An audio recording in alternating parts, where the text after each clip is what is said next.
Golconda jewellers తెలంగాణలో మొట్టమొదటి factory outlet మన కొత్తపేటలో ఫిబ్రవరి 14న గొప్ప శుభారంభం. దానికోసమే ఆ ప్రాంత శాసనసభ్యుడు కాబట్టి ఆ గతంలో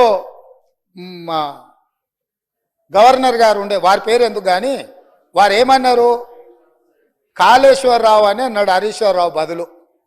కాళేశ్వరరావు గారిని కూడా ఈరోజు మేము అక్కడికి కాళేశ్వరం పోదామని అడుగుతున్నాము.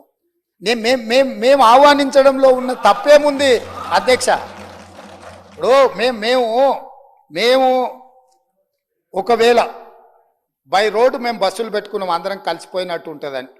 ఒకవేళ ఏదైనా మీకు బస్సులో ఇంత దూరం ప్రయాణం చేయడానికి ఏదైనా ఉంటే ప్రభుత్వానికి అధికారికంగా హెలికాప్టర్ ఉన్నది.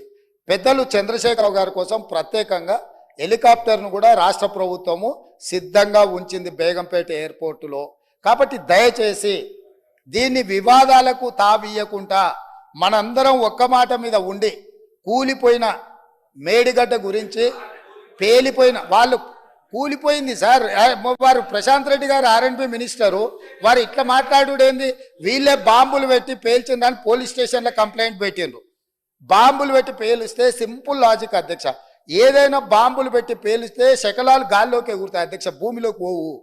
ఇది వాళ్ళు రాసే అబ్బాయికైనా అర్థమైంది, బాంబులు పెట్టి పేలిస్తే గాల్లోకి ఎగురుతుంది అధ్యక్ష, భూమిలో కుంగదు. పోలీస్ స్టేషన్లో అట్లా కంప్లైంట్ పెట్టిండ్రు కాబట్టి ఇది బాంబులు పెట్టి పేల్చిండ్రా, లేకపోతే కింద ఇసుక కలిగి పిట్టగూడు కడితే పీకమేడలు కడితే కుంగిందా? ఇవన్నీ కూడా సమాజం తెలుసుకోవాల్సిన అవసరం ఉంది. సభ్యులుగా చర్చించే ముందు మనందరం కూడా అక్కడికి వెళ్దాము. కాబట్టి దయచేసి సభాపక్ష నాయకుడుగా ప్రధాన ప్రతిపక్ష నాయకుడు శ్రీ చంద్రశేఖరరావు గారిని, అదేవిధంగా మాజీ సాగునీటి పారుదల ఆర్థిక శాఖ, ఎందుకంటే అన్ని నిధులు విడుదల చేసింది వారే కాబట్టి హరీష్ రావు గారిని, మా పెద్దలు కడెం శ్రీహరి గారికి ఈ తెలంగాణ సమాజం పట్ల, ఈ సమస్యల పట్ల, సాగునీటి ప్రాజెక్టుల పట్ల వారికి ఒక అవగాహన ఉన్నది. వారిలాంటి వాళ్ళు చూసి విశ్లేషించి చెప్తే మేము కూడా కొంత నేర్చుకుంటాం. ఎందుకంటే అన్నీ మాకు తెలుసని మేము అనుకోం, మేమేం అపర మేధావులం కాదు. ఏదైనా మాకు తెలియంది ఉంటే అడిగి తెలుసుకుంటాం.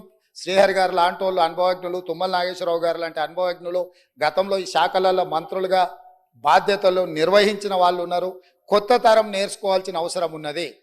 నాకు కూడా శాఖలు ఎప్పుడు నేను నిర్వహించలేదు కాబట్టి నాకు కూడా నేర్చుకోవాల్సిన అవసరం ఉన్నది. నేర్చుకోవడానికి నేను సిద్ధంగా ఉన్నా. కాబట్టి దయచేసి ఇక్కడ నుంచి మనం అందరం బయలుదేరి అక్కడ చూసి అక్కడ ఉన్న పరిస్థితులను అన్నిటిని కూడా అవగాహన చేసుకొని రేపో ఎల్లుండో తమరి అనుమతి తీసుకొని మంత్రి గారు శ్వేతపత్రం ప్రవేశపెడతారు. శ్వేతపత్రంలో తెలంగాణలో ఉన్న ప్రాజెక్టులు అన్నిటి మీద చర్చ చేద్దాం. అదేవిధంగా కాళేశ్వరరావు గారి మీద వీటి మీద చర్చ చేద్దాం. ఇది ఎవరెవరికి ఏటీఎంగా మారింది, దీని సంగతి ఏంది, దీని కథ ఏంది, దీని కమామిస్ ఏంది, ఈ సభలో చర్చించుకుందామని తెలియజేస్తూ తమరు అవకాశం ఇచ్చినందుకు ధన్యవాదాలు తెలియజేస్తూ అందరినీ రావాల్సిందిగా, ప్రత్యేకంగా అందరినీ రావాల్సిందిగా, మళ్ళీ మీరు రేపో ఎల్లుండి అనుమతి ఇచ్చినప్పుడు దీని మీద చర్చ చేయడానికి మీరు అవకాశం ఇవ్వాల్సిందిగా కోరుకుంటున్నాను అధ్యక్ష. The house is urgent to meet again at 10 a.m. tomorrow when